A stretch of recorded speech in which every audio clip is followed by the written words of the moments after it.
After launching the Galaxy S23 series flagship devices, the mid-range Galaxy A series launch is the next in line for Samsung. There have already been numerous leaks surrounding the next-gen A series.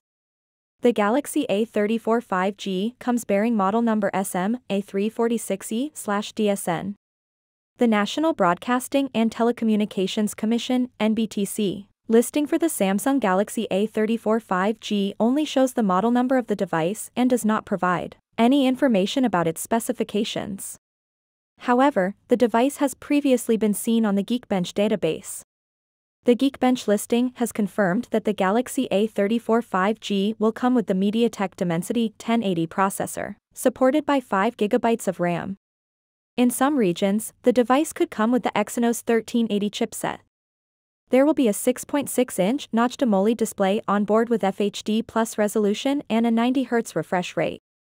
It is rumored that the Samsung Galaxy A34 5G will come equipped with a triple rear camera setup, which could include a 48MP primary camera. It is believed that the device will also feature a 13MP front-facing camera for video calls and selfies. The device is rumored to have a 5,000 mAh battery, and the recent FCC certification listing suggests that it will support fast charging of up to 25 W. Additionally, the smartphone is expected to be water and dust resistant, with an IP67 rating.